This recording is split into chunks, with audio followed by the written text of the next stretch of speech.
Really excited about today's author, Mr. Robert Thomas, and we're going to talk about his book, Intelligent Intervention.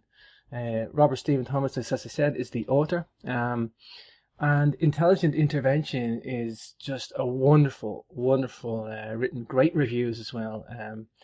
Getting into the world and concept of ancient aliens in the early 70s, authors of like Boval, Hancock, Christopher Dunn, Andrew Collins, Von Ward and others, they fleshed the evidence during the 80s and the 90s, and in the 21st century it will be David Wilcock and Robert Stephen Thomas who convince a critical mass of educated, open-minded people in the world the reality of mankind's true evolution in conjunction with advanced alien assistance. Intelligent Intervention is a contemporary masterpiece. It pulls together all of the most compelling evidence that has been gathering but ignored by the mainstream establishment. It's into a single, comprehensive, accurate description of human history. It reads like a science fiction, but it actually happens to be science fact.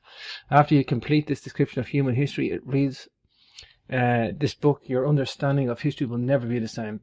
So moreover, you'll become and understand each one of us can personally contribute to create a kinder world with a better future for all humanity. So without further ado, let's bring on today's guest. Hi Robert, you're very welcome to the show. I'm sorry, your question again? You're very welcome to the show, Robert. Thank you very much. It's a pleasure to be here, James, with you. It's great to have you here, Robert. It really is. And what a wonderful book. Delighted to have you here today. The subject matter is just enthralling.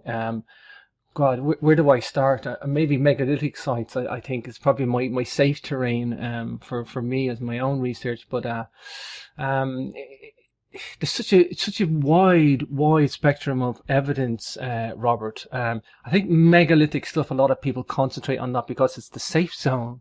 We have these tangible structures that are unexplained by the mainstream academia. And then we have some other aspects. We have, the ancient alien theory, and it seems to all gel together these days, Robert. And it used to be about 20 years ago, there was pockets of research in megaliths, there was pockets of research in the ancient astronaut theory, there was pockets of research in mythology and scriptures.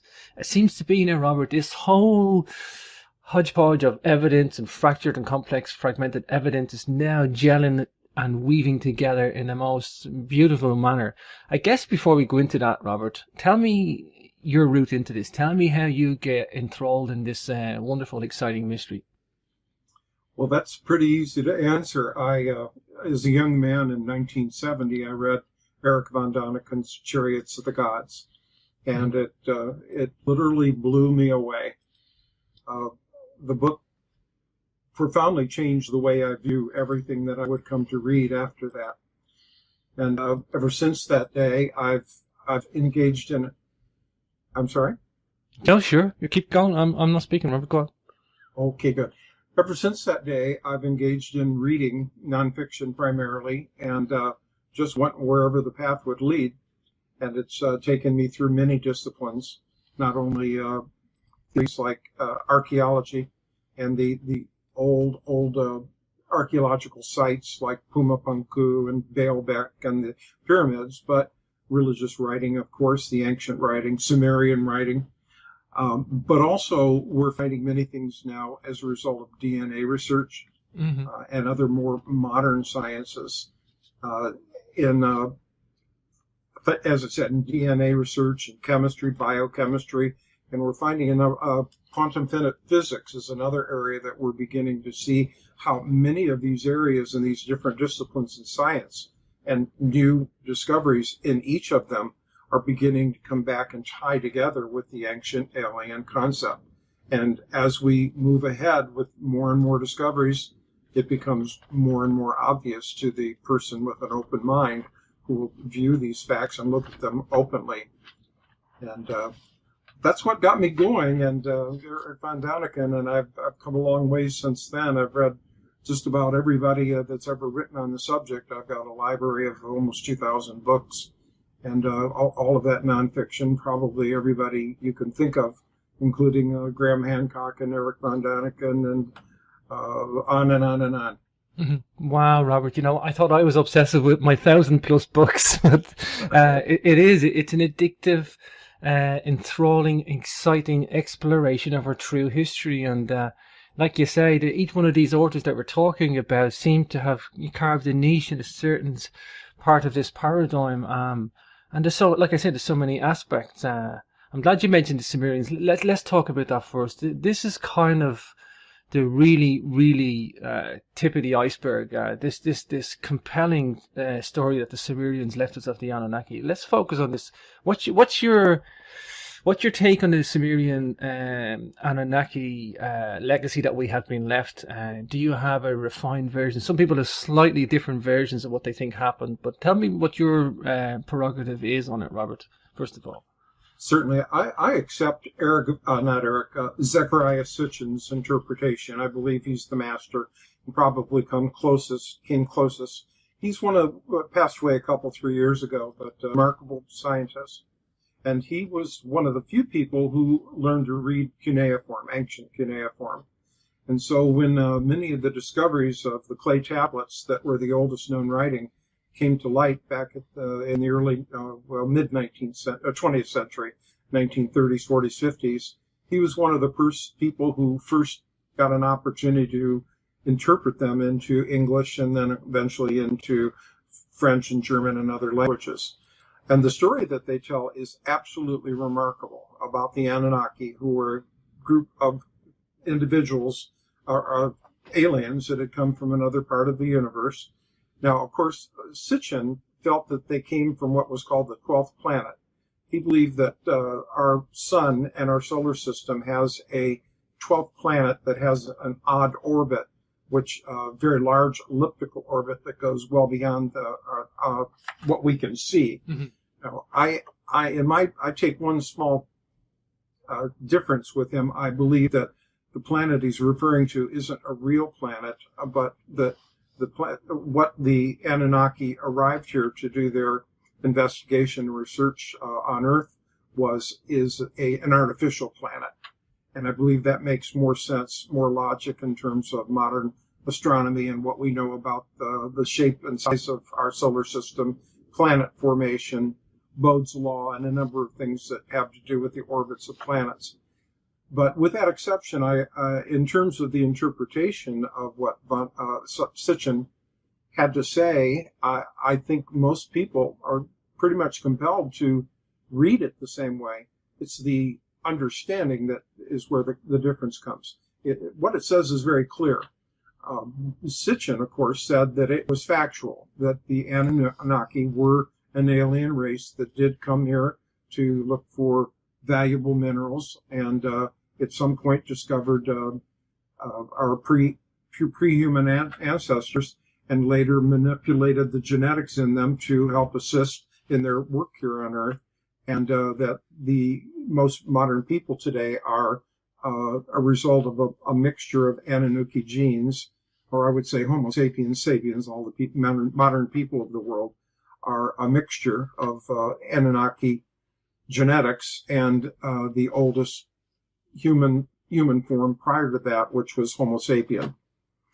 And the difference is most modern biologists and anthropologists believe that that was a myth, and that the story is interesting, but it was just made up by the Sumerians.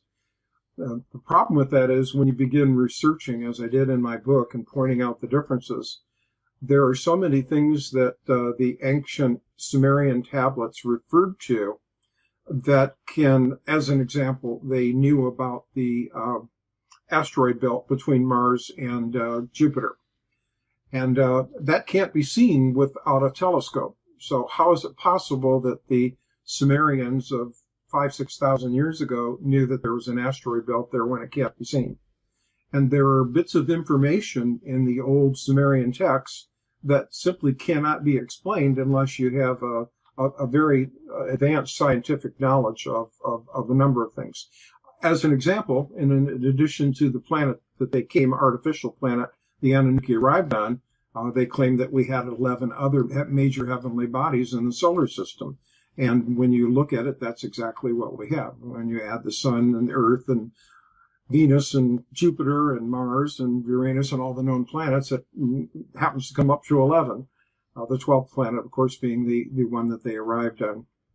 But my point is that there's so much correlation between what they wrote at an early date and what we know today about science, but have only learned in the last 50 to 100 years or so. And the incidence of them having that information, the coincidence, incidentally, is just too great. Mm-hmm. The odds are, yeah, sure. They speak for themselves. Wow. You know, a lot of people then seem to get caught up in this, you know, you have the archaeologists on one side, the Assyriologists on one side going mad about Sitchin's work, and then you have the students of Sitchin and on the left-hand side. But again, I mean, setting both the two opposing forces aside, there is a high quantity of physical attributes to that civilization, the Sumerian civilization, like all these complex cylinder seals done in 3D, reverse embossed. You have all the 101st of mankind, the complexity of the civilization. All this knowledge was always given. It was always offerings to the gods, and there was all this knowledge was given to them. And I mean, I was just in the British Museum last weekend, and I was looking at the hematite weights. They had weights and measures done out of hematite, carved and polished. They had a standard of weights. They had astronomy, astrology. They had everything that we have on our civilization today. The only thing is, some of the methods may have been a bit more cruder than our modern methods, but they had everything that we have in our civilization today. You know, and it's incredibly complex at the very start, Robert. I agree. You know, there's a term that's been bandied about lately. It's called cognitive dissonance. Yeah. And it's a great expression. And what it basically means is that people learn things a certain way. They learn about the world and the things around them. And once they've learned that and lived long enough years with it, it's extremely difficult for them to accept a new approach. Mm-hmm. And I think that's basically what was coming to pass with the Anunnaki Legacy. It's something that really happened, and we have plenty of proof around the world that it happened if for anyone with an open mind to explore. But people just don't want to accept it. And here's the thing, and I mentioned the artifacts and stuff like that because we have, for example, the Nineveh lens in the British Museum, this incredibly sophisticated biconvex lens with it would correct myopia, or it would correct eyesight basically, or it could be for a telescope, but it's a curvature of a lens, but it's made out of rock crystal.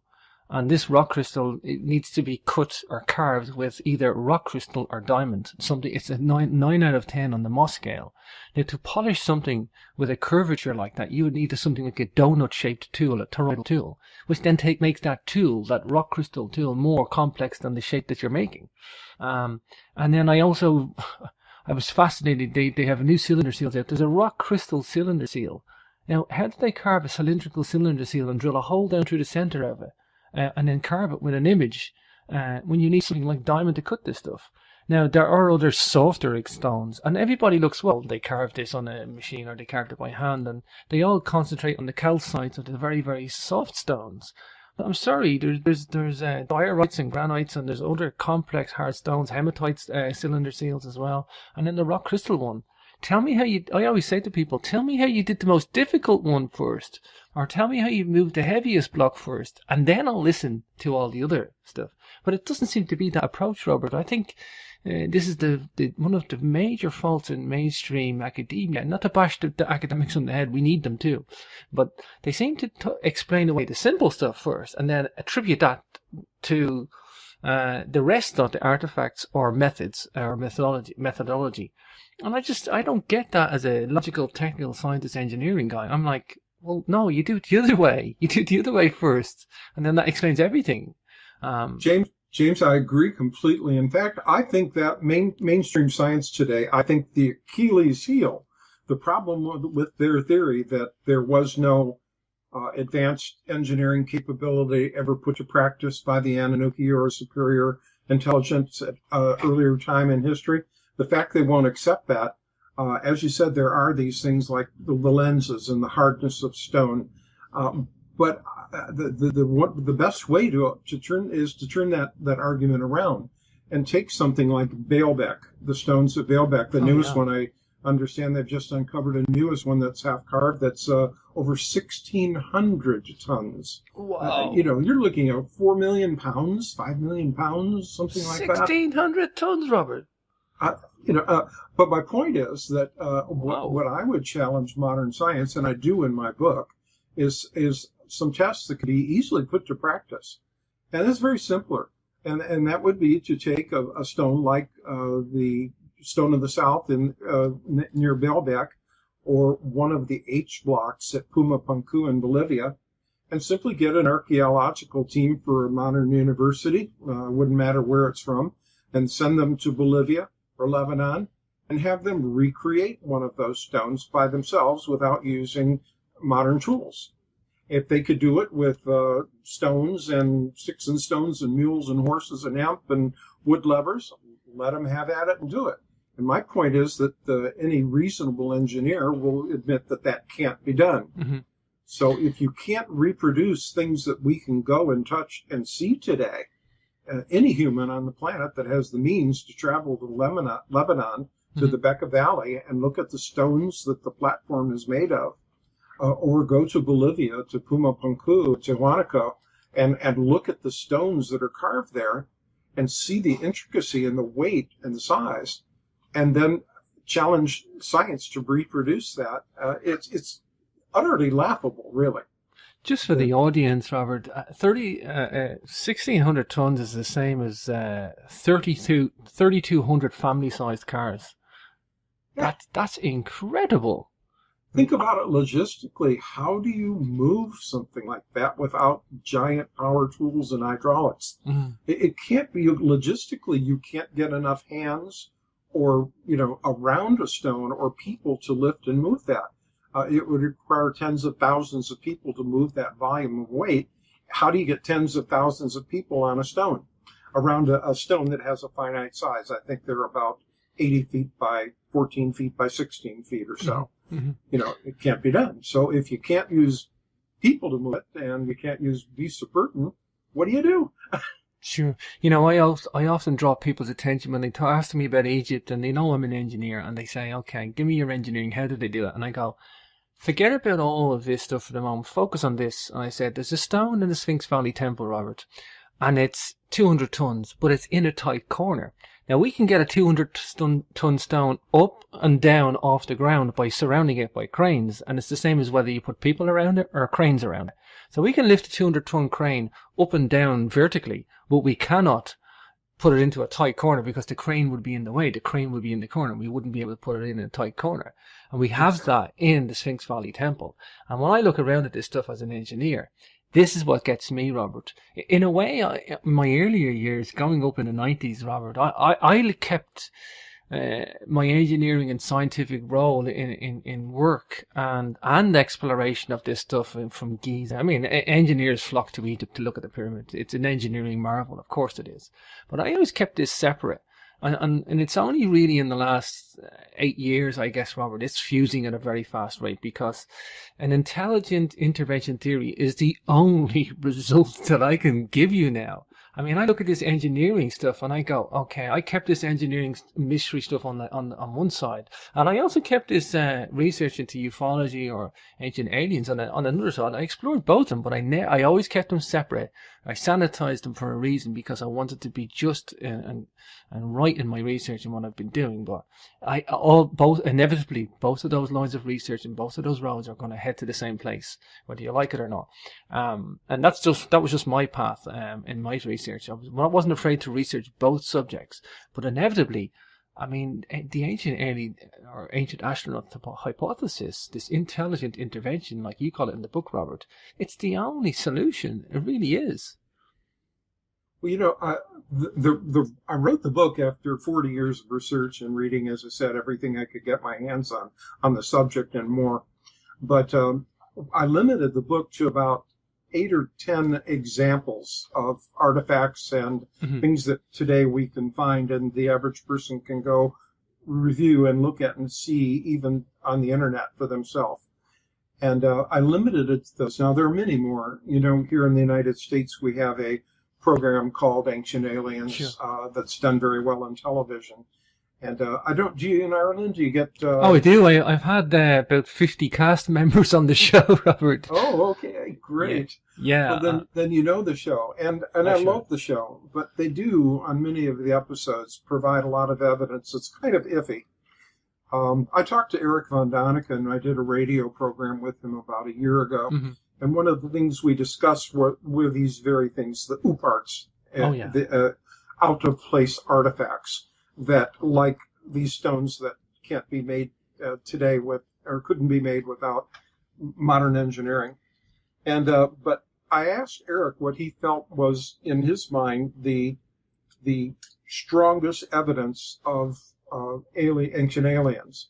For him, it was in a Mayan temple that was they found a tomb in it, and a giant tomb slab for, I believe it was Lord Pikal. Uxmal, perhaps. I may have the name wrong, Hmm. but it was a king or a priest or very high ruler of the Mayan Empire, and they have actually his skeleton and remains. Mhm. But it's a very famous, the lid that is on the sarcophagus The little Palenque. shows, Little it Palenque, shows him control what in what appears to be a spaceship Mm. with his feet on pedals and his hands on levers. And it looks like he's in a spaceship that's flying through space with flames coming out of the bottom of it. Now that Eric felt that was strong, and I agree that is very powerful evidence. But I don't rate that quite as the quality of, like, the stones of Baalbek or the H-box at Puma Punku or the Kimbayan jets that I'm sure you're familiar with, James. That Oh, yeah. the design point. I'm sorry. Go ahead. Yeah, no, this is the book cover. You talking about these little jets on the book Yes. cover for Intelligent Intervention. These are fascinating, Robert. I mean, I'm glad you have that on the book cover. You have the modern aerospace jet, and then you have these replicas, these gold replicas. You couldn't tell them apart. They just looked the exact same. Yeah, James, when you take the engineering specifications of the 14, 15-year-old relics and compare them to a modern, like the space shuttle, there are so many points and coordinates that it's literally, take a statistician or a logician, and logistically, that you can't, statistically, I mean, you can't have that many lines of point in common and have it anything other than what it is. Mm. The fact that they could have 14 years, 100 years ago gotten all of the engineering design of the Delta Wing jet just isn't reasonable unless they had something real to look at and take the measurements from and the design concepts from. So that's another example. That's one, of course, it's on my book and in my book. That's another powerful example, the Kimbayan jets. Any of your listeners can easily look that up on Google. Mm-hmm. Just put Peter Belting, Peterbelting, or Kimbayan, Quimbayan, into your search engine and see what comes up, and you'll be absolutely amazed. Sure. And of course, I'll link up the Intelligent Intervention book on the YouTube and the CapricornRadio.com homepage as well, and you can see it on the book cover too. And Robert, this is a very crucial point. I mean, I had Eric von Daniken on for a TV interview, and people can search the Capricorn TV interview, Eric von Daniken. You'll get that on YouTube, and you can actually see Eric in my interview, Robert, with the little Palenque replica, and he's showing it on camera, and it's a great example, and it's a favorite of his. But I'm very like you, Robert. I don't think it's the best example. I think it's a very strong example. And you have a very similar mind to myself, Robert, where I go, okay, if I was to hand somebody 10 of the best examples, it's going to be the high-tech engineering stuff, Robert. It's going to be the stuff that's smashing everything out of the ballpark. And we have all that. And I like the way you've done the book. I like these, no nonsense, straight to the point, the stuff that's really going to bend your mind, and you're going to go, okay, okay. Everything else, there may be strong cases, we can look at that too, but this stuff is the stuff you should look at first. And I like the way you have compelled all the evidence into the compendium that you've put together. I guess, have you ever been to the Serapeum, Robert? Do you know about the Serapeum, the boxes in there? No, I have not been to Egypt, and unfortunately, I've traveled a lot through South America, and the Mexico and seen Mayan and South American artifacts, but not Chile. Well, well, the Serapeum had been closed for about 25 years or something, and when it opened, I'd been to Egypt a few times, and Chris Dunn had coached me before I went, and he said, when you get in there, get a straight edge on it. As an engineer, you'll appreciate it, and I got some video of it. But these boxes are made of 70 to 100 tons. They say there were bulls in it, Robert, but they are parallel widthways and lengthways, and you can't even shine an LED light through the straight edge to see it. It's a mirror flat surface made out of granites and basalts. It's incredible. It's one of the most high-tech. If I was to pick anything, setting aside the extreme weights of Baalbek, it would be the Serapeum boxes. I think they are the highest tech mirror flat surfaces. I've no idea how they've done it, Robert. I have no idea how they've done it. James, that's a great point. I was aware of them, but that's one I failed to include in my book, but I've read about them many times.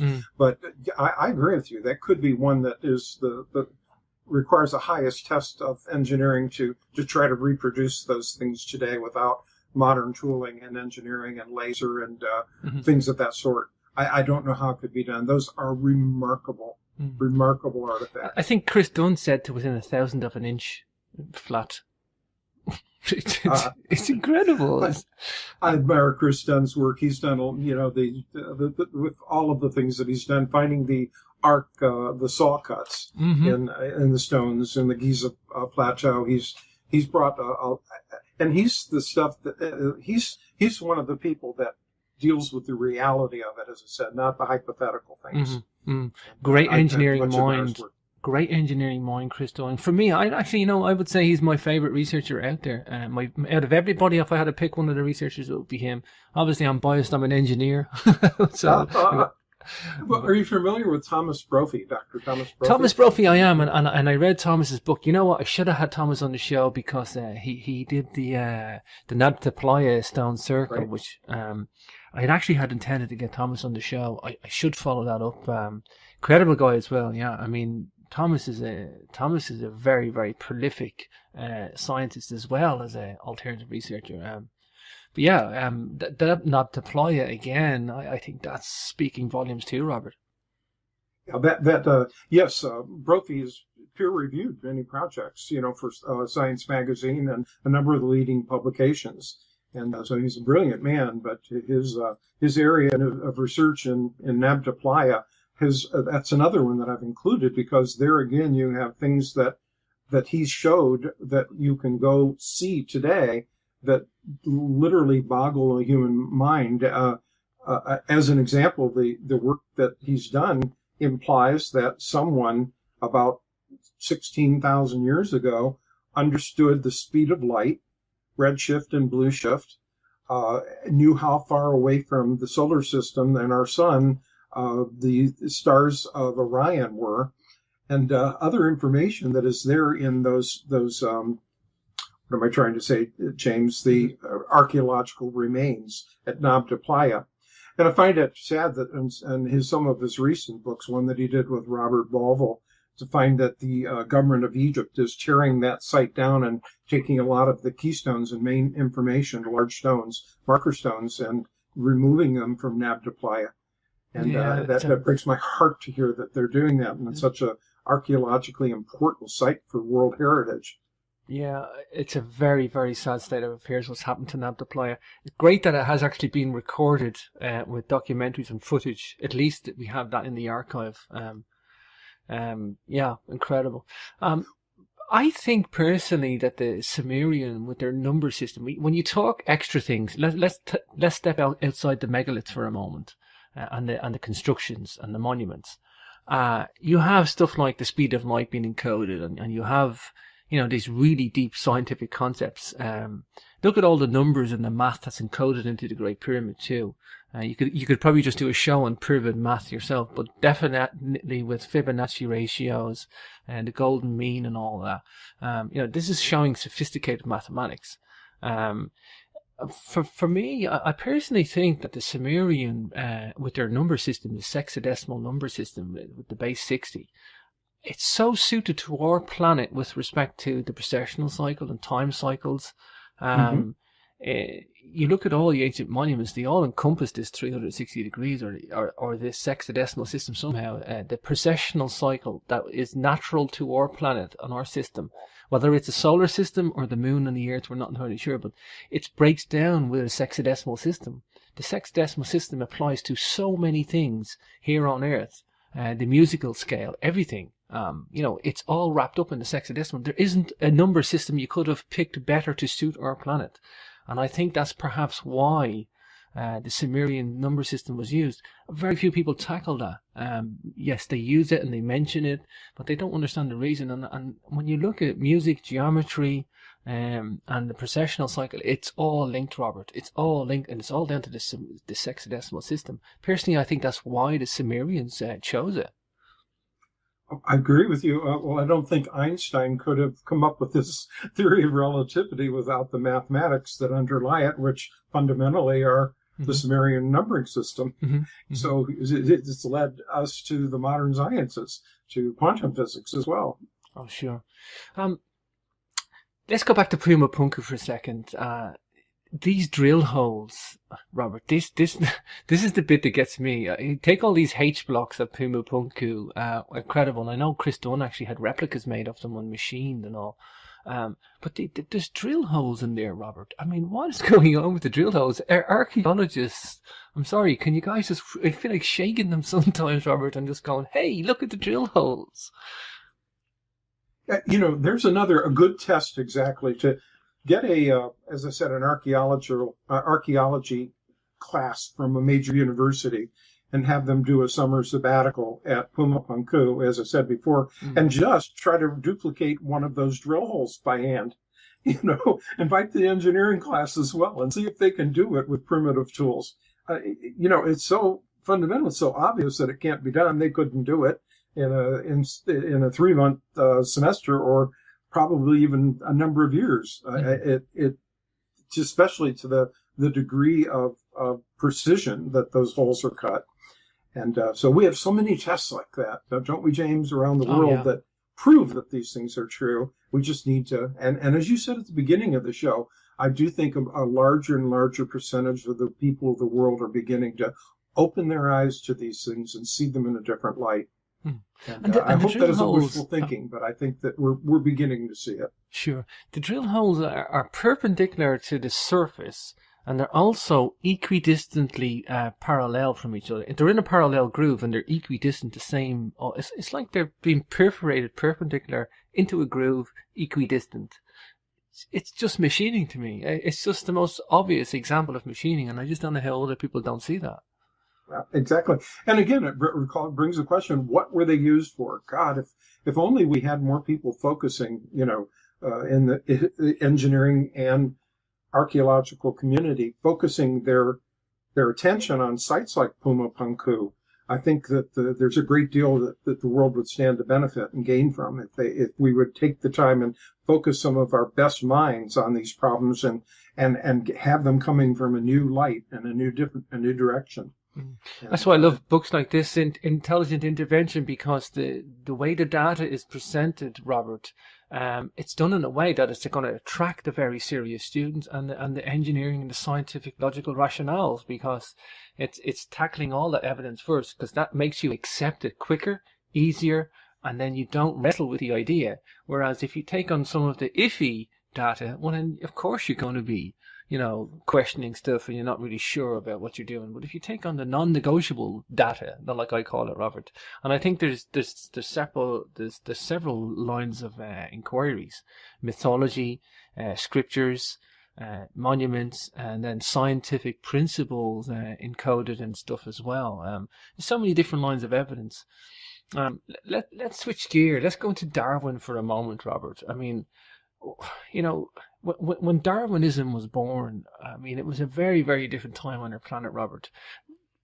Do you think these guys just got it totally wrong? They hedged their bets and they let the roll of the dice go, and they just got it so wrong. And we're just locked in this paradigm now where nobody can see outside the box of Darwin.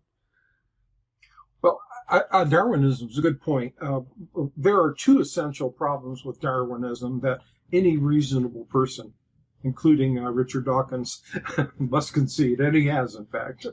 One is that the basis of Darwinism is, of course, that first spark of life, that first reproducing single cell animal that occurred, they claim, in the primordial soup of Earth after their planet had cooled down and the oceans cooled somewhat.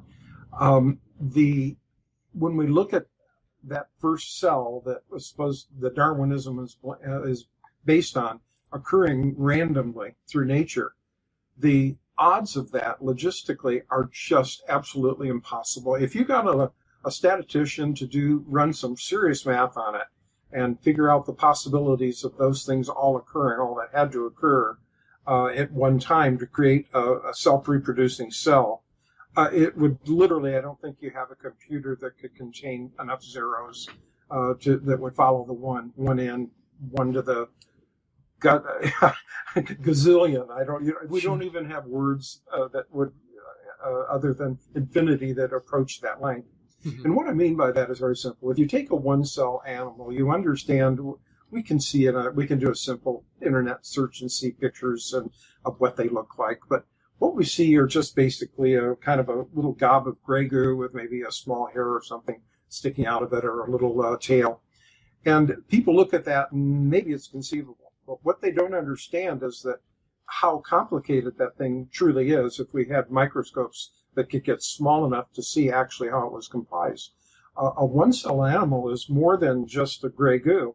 It's got an exoskeleton, skin. Mm-hmm. It's got a rudimentary brain, a nervous system.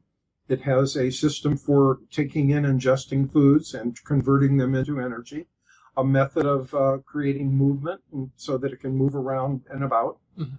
And you take all of these systems that each are highly complex and composed of literally millions and millions of cells, and then each one smaller cells, and then each one of those smaller cells have a strand of DNA encoded in them. And then you take DNA with 3 billion, possibilities. When you stick numbers of that size and multiply them all together, the possibility of that happening randomly by accident simply is outrageous. And anyone that would base the science on something that silly, something else happened. And I can't account for the first life, but it's something we don't understand. It's different than what Darwinism says.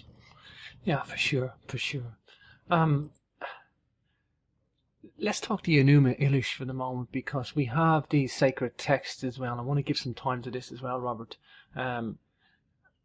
The more I read the Atrahasis, the Epic of Gilgamesh, the Enuma Elish, I could just keep reading these things over and over, because the words speak volumes, Robert. It doesn't just, it matches up with we could talk about the megalithic stuff all day long, but we have these sacred texts. Where do you see these sacred texts fitting into all this? Are these the primary sources, Robert? You mean the ancient texts? Well, you mentioned the Epic of Gilgamesh and others. You mean specifically the ancient Sumerian writings? Specifically the ancient Sumerian. Are these all the origins of religion, the origins of, was everything else being hijacked, these ancient texts and twisted them? Are these the original sources? Well, of course, as my book states, and I believe very, very candidly, that Christendom and the modern religions are all go back to the Epic of Gilgamesh and others. The major Sumerian book, it's slipping out of my mind at the moment, but that's one of those problems with age. Sure.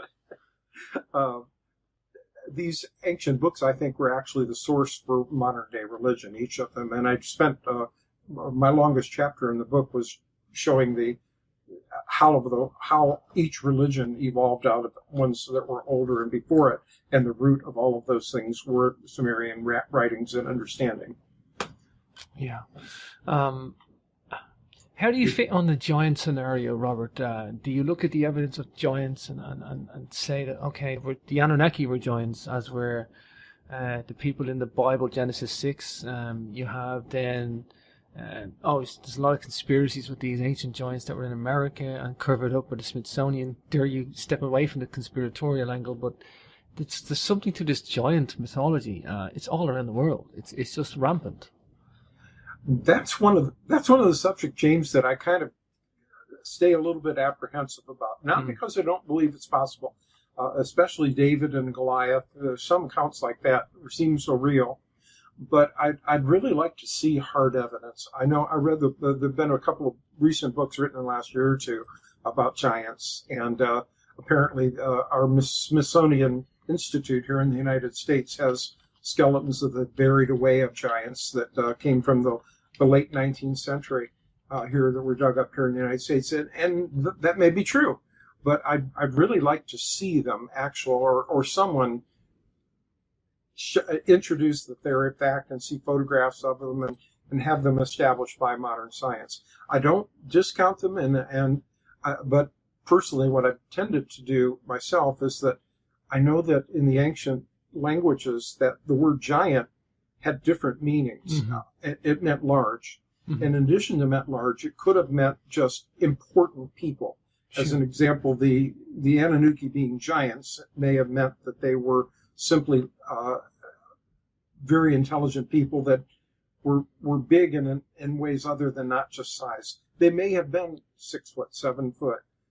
We have a lot of accounts, again, in Sumerian that state that, and that I don't doubt. But in terms of big giants, 9, 10 foot and taller, I really wish we could see more evidence to support that. Not saying it doesn't exist, but I haven't read about it or seen it yet. So I don't mean to be anyone that believes in giants and accepts that. I don't mean to dispel them, but let's see more. Kind of like you nailed it. It was the Lord, not Pascal. It was the in the Mayan, the tomb cover. The little Palenque. Yeah, there you go, Palenque, the ruler Palenque. I'd like that you can look at and see, and yet it's still a little bit, skeptics can turn that around and beat it very easily. And up to this point, I think skeptics could have a very easy time with giants. So for me, it's a little easier to accept that the word giant maybe had a slightly different meaning in the Bible and some of the early works. It may have been big in a different way, meaning big intelligence and so forth. I'm repeating myself, though, so I apologize. Sure.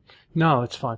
Robert, please, we're coming up to the top of the hour. Take a moment to give out the website and where people can get a copy of your book, the name of your book, and where people can get a copy of it. Should I name that, you say? Yeah, name the book and tell us where we can get a copy. The easiest way is just Amazon, either in Great Britain, Ireland. You're slightly different, but the book Intelligent Intervention by me, Robert Stephen Thomas. Look it up, and Amazon or any of the major booksellers all have it and sell it. And if you want to know more about the book and what it's about, you can go to my website, which is www.intelligentintervention.com. Excellent, and that Robert. will give you more of a preview of the book. Excellent. Of course, I'll link that up in the CapricornRadio.com homepage and the members page as well. Robert, where does this leave you in a spiritual sense? Do you look at all this information now and do something with it? Do you consider your own mortality, carnation, incarnation, reincarnation? Do you look at this in a spiritual sense? Does it change you or develop you in any way? No, in fact, I write a great deal about that in my book, and that's part of it, consciousness. And I don't believe that, I believe human consciousness is part of a greater whole, which is a universal intelligence that cannot be destroyed, as physics and quantum physics show it. I believe that there is a field of intelligence that exists throughout the universe that is the matrix upon which everything is built. And we're a part of it. Each mind is part of it. And death doesn't really end. We simply move on to new existence. Oh, wow. What's new for you now, Robert? Do you blog? Do you continue in this research? Do you still compile the evidence? I'm writing a new book, and what I'm doing is attempting to take all of the ideas in intelligent intervention, and I don't want to say dumb it down, but I want to represent it so that kids that are 10, 12, 13, 14, 16, 18 years old can read it and not have difficulty with the ideas that are there. and drop it down to a very short book of about 180 pages. And that's what I'm doing right now. Oh, wonderful, Robert. It's an awesome idea. I really, really like the sound of that. And that's the thing. When I was growing up, I was given all this stuff, and it's funny. I used to read the encyclopedia when I was a kid because we had two versions. We had the Britannica encyclopedia, and we had the children's version as well. Mm-hmm. And I'm the youngest of in the family, the baby. But they used to give me the children's version, while the other older brothers were reading the big one. And I used to chuck the children's encyclopedia away, or sometimes at my parents. I went, no, I want the other ones because there's more information in it. But yeah, I mean, regardless of that, there isn't good source material out there for kids. In that sense, and that would be a wonderful, wonderful idea to see that in print, Robert. That really, really would. I commend you on that task. I know you've been researching Gunung Padang as well. Tell me your thoughts on Gunung Padang. Do you think that this is probably the most cutting edge research site on the planet at the moment? I'm sorry, James, I didn't understand your point. What? Yeah, Gunung Padang, this mysterious possible pyramid in The new pyramid that he was... Yeah, in Java. In near Teotihuacan? You mean near Pumapunku in Bolivia? No, sorry, we're breaking up a little bit. Yeah, in West Java, there's a place called Gunung Padang. Yes. Yeah, they're redating that now to about 16,000 years old. Yeah. Yes, some great stories on it, yes. That's a remarkable pyramid find too. It's the size of the stones are pretty impressive, but it'll be interesting to learn more about it if they can dig into it and find out more about it and how it's constructed actually and the sizes. But as more information becomes available about Gunung Padang, is that it? yeah, it's hard to pronounce. Gunung Padang. It is, yes. Especially for an Irish person as well. But yeah, I'm not entirely sure it is a pyramid, but I'm open to that. It could well be. It could be a man-made hill, but it could be a pyramid structure. Strange with the basalt logs or blocks that they used. Bizarre looking place. Absolutely bizarre looking now. Yeah, they're huge. But James, they're also talking about now. That's what I got confused with for a moment. Is there's a new pyramid in Teotihuacan in Bolivia, wow, right really? near the ones that they've uncovered, that they've discovered, and it's a big one. And the government of Bolivia is a team of archaeologists, and they're going to begin this summer opening it up and digging it out. And it's supposed to be a huge pyramid, so that's going to be as I watch the development on that, that's going to be a big story as well. I hadn't even heard of that one, Robert. The discoveries are coming in thick and fast these days. This one has escaped me, I'm afraid. I'll have to look that one up. This is why I love doing the shows, Robert. I get new information coming to my lap. And, I really commend you on the book, Robert. Intelligent Intervention, wonderful done. And I like the approach that you have. It's definitely a time to synthesize some of this data and take stock, and I think it's a wonderful approach that you've done. Again, today's author is Robert Stephen Thomas, and the book is Intelligent Intervention. Get yourself a copy. This is fantastic. Robert, I thank you for your time today. It's been an absolute fascinating time talking to you.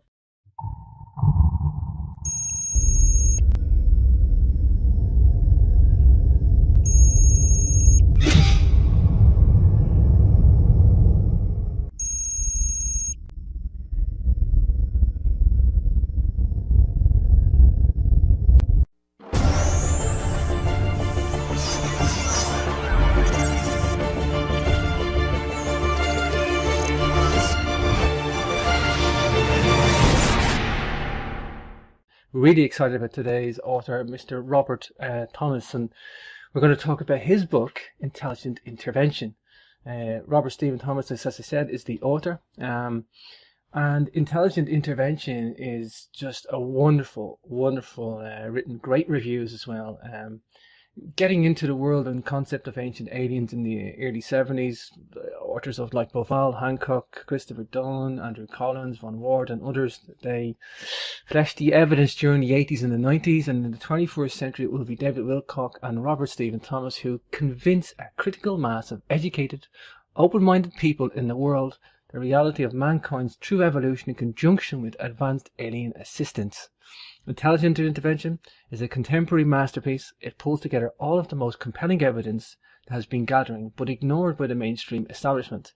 It's into a single, comprehensive, accurate description of human history. It reads like a science fiction, but it actually happens to be science fact.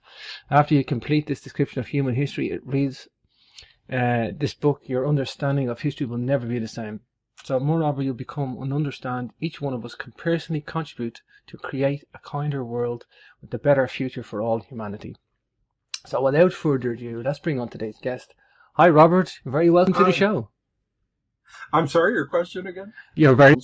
Not only things like archaeology and the old archaeological sites like Pumapunku and Baalbek and the pyramids, but religious writing, of course, the ancient writing, Sumerian writing.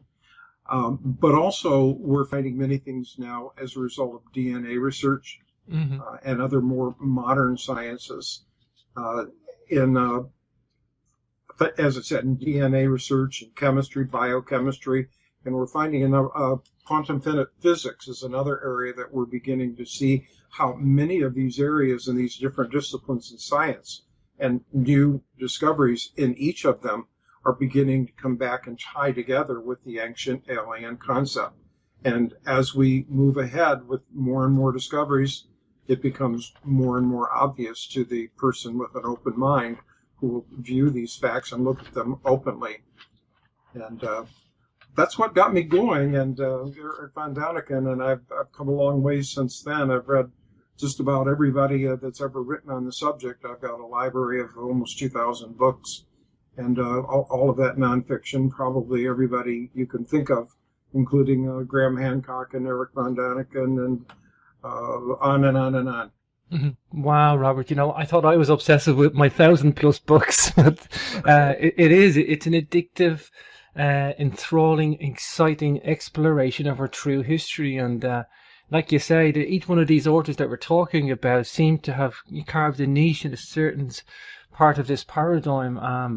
And there's like I said, there's so many aspects. I'm glad you mentioned the Sumerians. Let's talk about that first. This is kind of the really tip of the iceberg. This compelling story that the Sumerians left us of the Anunnaki. Let's focus on this. What's your take on the Sumerian Anunnaki legacy that we have been left? Do you have a refined version? Some people have slightly different versions of what they think happened, but tell me what your prerogative is on it, Robert, first of all.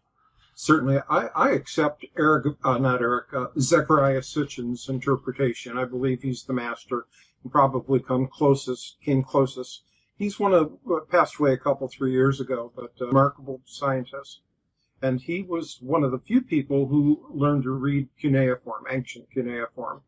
And so when many of the discoveries of the clay tablets that were the oldest known writing came to light back in the early, mid-20th century, 1930s, 40s, 50s, he was one of the first people who first got an opportunity to interpret them into English and then eventually into French and German and other languages. And the story that they tell is absolutely remarkable about the Anunnaki, who were a group of individuals, or aliens that had come from another part of the universe. Now, of course, Sitchin felt that they came from what was called the 12th planet.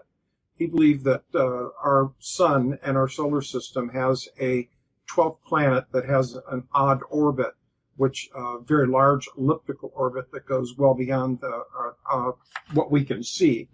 Now, I take one small difference with him. I believe that the planet he's referring to isn't a real planet, but that what the Anunnaki arrived here to do their investigation and research on Earth is an artificial planet. And I believe that makes more sense, more logic in terms of modern astronomy and what we know about the shape and size. Welcome to the show, Robert. Thank you very much. It's a pleasure to be here, James. With you.